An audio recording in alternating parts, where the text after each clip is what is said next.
What's up, guys? In this tutorial we're going to go over API functionality, very basic functionality, but creating an API request on the client side and then making a request to the backend, so the Express Node environment, and basically that Express server will take that request, create a database user, so through Mongoose we'll create a user through schemas and actually generate a new document in MongoDB. We'll take that response, pass it back to the client, and then confirm that the API request was indeed successful. Let's get started. All right, so we're going to go over the basic workflow processes and just the overall game plan of this project or this tutorial. So we're going to first create the boilerplate, the React application, so the client side, and that will allow us to make our client-side API request. We're not going to do much in React. We're just going to do the creation of the boilerplate. Then we have to create our Express server, install our packages, and create our API requests and connect to the database. Now, on the React side, we're just going to install the required packages, create a helper function that will be attached to the button that will make the API request once we click the button. So first things first, we need to create our file structure and create the files on the server itself. So as you can see here, I'm going to basically create in my project, this is just a blank template folder, and I'm going to create my server with make directory, mkdir. I'm going to cd into that server and then run npm init to initialize my package.json. You can see I'm changing the index.js to server.js to match our server.js file. That's all you need to do. You can just continue through all those other prompts. So now we're going to create just the basic folder structure, and we're going to check out the package.json, just see what it looks like. So we have our server.js file in there. Now we need to create that file so that we can reference it. We're also going to create a config file, so a file that allows us to store our credentials as well as our database connection string. This is very important, as you don't want these credentials to be public, as people can hack or modify your database. So we want to hide this from our git inits, which we'll do later. So I'm just going to create a Mongo URI key value pair. And in the key is the Mongo URI, and the value is our actual connection string itself. So I'm going to go over here to MongoDB. In the top left, I'm going to create a new project. And what I'm going to do here is just initialize a new database collection. So you can name your project whatever you'd like. And I'm going to continue on. And on this next page, we just need to basically add members and permissions, which I'm going to skip. And now we set up our core database information. So I'm going to select the free tier. As you can see, I'm using AWS for the provider, and I'm using the closest region to me in Texas, which is US East 1. And I'm going to change my name of my database to DB. So that's important to note because later on we'll have to reference that as we named it. Now I'm going to create a simple password, 1, 2, 3, 4, 5, 6, 7, 8, 9, 10, or 0 I should say. And that's just for easy reference because I'm going to delete this after I create this tutorial video. So we're going to go through here, and now we need to add our IP address, so giving access to our IP. I allow all IP addresses by using 0.0.0.0. You can do this as well, however there are security risks involved with this technique. But just for demonstration purposes, that was my approach. So now our database is created and it's loading and we're good to go. So now we need to actually get our database collection string and bring that string into our project to connect. So I'm going to go back to the main overview tab and I'm going to go to connect. And I'm going to click on the driver, and then we'll also have to install this package here momentarily. But for now, let's just take this string and go back into our project and paste that for the key value pair of the Mongo URI within our config folder. And now we do need to change the password, so change that to whatever you set your password as. Mine is 12345678990. Yeah, whatever your password is, just fill that in appropriately. So now we're going to install our packages. If you need to pause this to reference what packages are being installed, you can do so now. But these are basically npm packages, so Node Package Manager, and they're external code essentially that you can import into your own project to do certain functions and functionalities. So now that we have our packages installed on our server side, we're going to go back, and this is the code snippet. I'll include this in the YouTube description. And this is all of the server file that you'll need. You'll need to change the server to app listen instead of server listen, but everything else is ready to go. So just copy and paste that into your server.js file like I just did here. Now we're going to connect our database and create the database connection logic. So you can see right here at the top, we're importing a file, MongoUtil connection, but we don't have that created. So we got to create that now. And we'll create that. It's called MongoUtil.js. We're going to import the required packages at the top. So the Mongo client. We're also going to import the config variable to access our hidden variable, which is our connection string, as well as Mongoose. So we're going to create a class connection. And in that class, we're going to have a function that opens up the database connection. And so we're going to use Mongoose to connect to that database URL. And while doing that, we're also going to return the DB variable. So this .db we want to return so we can access that elsewhere throughout our application. So the one last thing we need to do is bring in the configuration options for the connection variable, or the connection class, I should say. And then we're going to export this class. So this class that returns the function value. And then that way we can use this throughout all of our components like we have here in our server.js with the connection. So, and you can see at the bottom here, we actually open that connection to the database. I also need to change server to app listen instead of server listen, because Express is assigned to our app variable and not our server variable. So we also need to install another dependency, path. And path is basically a file system package, a node package. And this is just essential to only for production. You can skip this if you're not intending on making a production level build app. You can just take out that logic that has the path logic. But if you want to feed your build folder to from the client and have the server render that, then you'll need to typically use path or something of the likes to feed that build over from the server to be rendered, essentially. So now that we have our MongoUtil created, we can actually delete the old file, the db.js. And then now what we're going to do is actually create a routes folder within our server directory. And then this is going to store all of our API requests. So we can just create the requests here and have all the heavy duty lifting and the logic within our router post or router get, whatever it may be. And then just require these in our server.js file in order to keep it nice, clean, and concise. So we need to export that router and that route, otherwise we'll get an error. And then when we import it into our server, we'll just do something of the sort of app use, as you'll see here momentarily, app use, and then our route name itself. And we'll fix this later, but just get the fundamental down. And then we need to require that file into the app use helper. So now that we have most of the server logic done, I'm actually going to go into the terminal and then cd out of the server and create a React app with npx create -react app and then the name of the package which I used, client. Now I'm going to let this run, and basically what this does is it sets up all of the boilerplate for the client side application.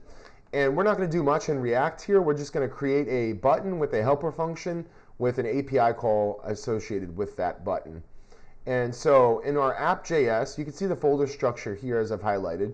And we're going to go into app.js and remove the boilerplate logic. This is where our button will go. And you can see here the start script is what actually spins up the React app. So if we run npm start in the client folder, we can actually start up our project and see what it looks like.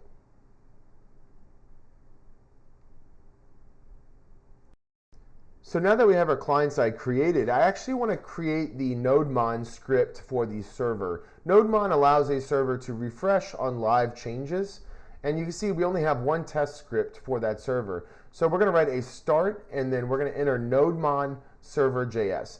And like I said, nodemon is a package, so if you save your server files, any of them, it'll refresh automatically so you don't have to manually restart the server.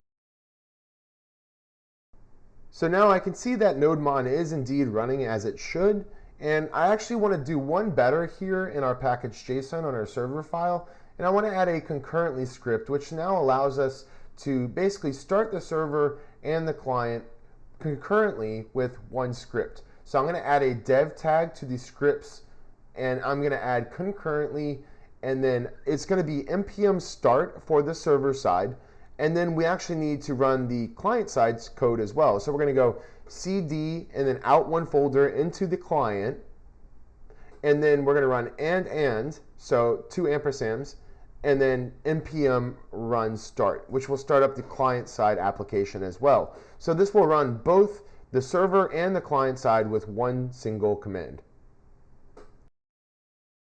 So now I want to jump back into the client. Now that we have our server pretty much all the way wired up and good to go, we need now to basically set up our button and our API request when we click that button, because like I said, we have the server pretty much all the way set up. We have our route created and ready to go.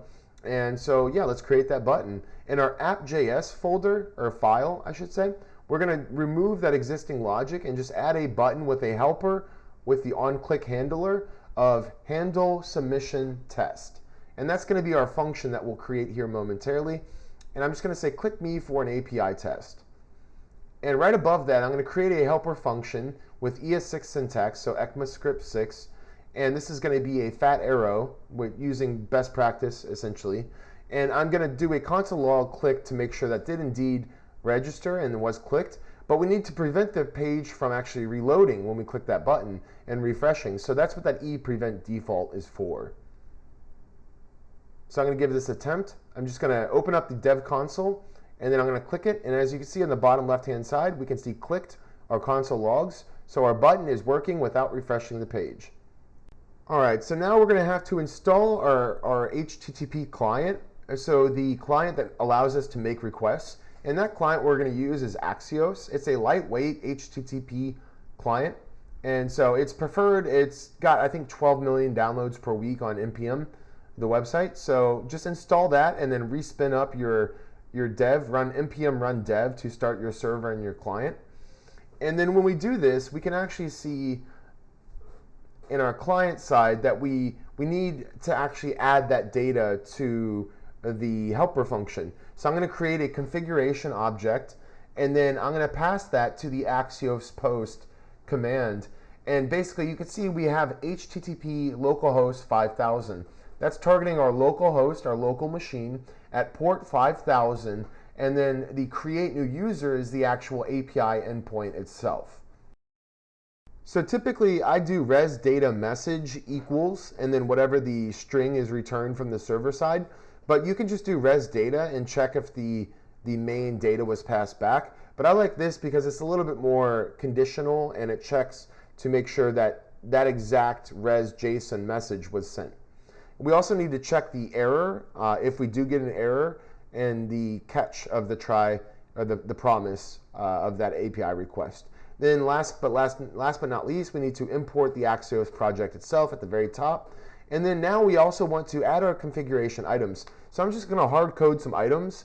Typically you'll pass state items or something of that nature in React. You'll pass variables or dynamic data to these key value pairs. But I'm just going to hard code these, as this is just a tutorial to help you understand how APIs work and things of that nature and the basic structure. So we can see in our API request is running on port 5000. And also our server is running on port 5000. So those must match. Now where's that 5000 coming from? Well, if we look in our server.js file, we can see the app is listening on that port variable.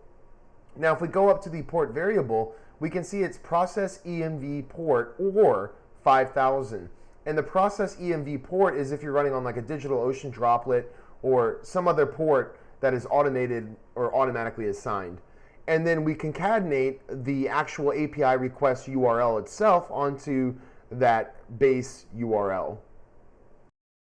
So in our server, we previously just had a slash, as I highlight right here. We actually need to take the endpoint that we copied and pasted and put it into that app use. So it actually knows what the endpoint URL is. So I just copy and pasted that from the client-side request. And then now we need to create our schema for Mongoose to save our new user to the database. So how do we do that? We need to create a schema folder and create a file within that folder in the auth folder that allows us to basically create a Mongoose schema. Now, what is a schema? A schema is basically a format or a way of telling the data to be saved what type of data it is. So we'll import our packages first. So we'll need to bring in Mongoose, and we'll also need to deconstruct the schema variable or a key value pair from the Mongoose object. Within this constructor, we're going to actually assign what each variable or value that we're saving, what type of value that is. So like the username is, for instance, a string. And you can see if we look at this configuration object that we're passing to the backend to save in that schema, they're all strings except for the age, which is a number. So we'll use email, which is also a type string. And you can have type number, you can have type date, anything, any value of the 6 primitive data types in JavaScript language. So we're going to save the name, and I actually mistyped that. That's actually supposed to be the age, so I'm going to change that to a number. I'm just referencing that here, and I'm just double checking that. So I'm going to swap that to age and swap that to a number type. Now what we need to do is actually export our schema so that we can use it in our other files, such as that route.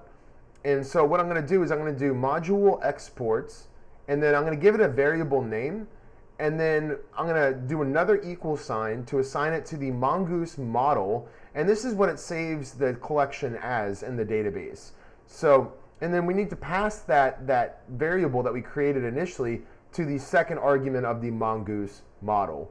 Now, so it saves as user, and it'll concatenate an S onto that. So it'll save as users in the database.